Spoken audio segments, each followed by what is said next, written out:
थियो है भाइ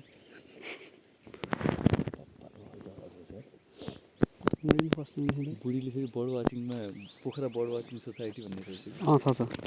ए हुनु त्यसमा भाउजू त्यसमा एक अस्ति नै एउटा ट्रेक गर्थ्यो अनि दुर्पिनै भएन अरूको दुर्पिन मागेर हेर्दा भाग्नु भाइ दामी दामी चरा रहेछ अनि नयाँ दुर्पिन किनेर ल्याएको छु युएसबाट मैले बिहान निकालेको थिएँ मैले किन मनमा लिएर जाऊँ कि क्या हो जस्तो लागिरहेको थियो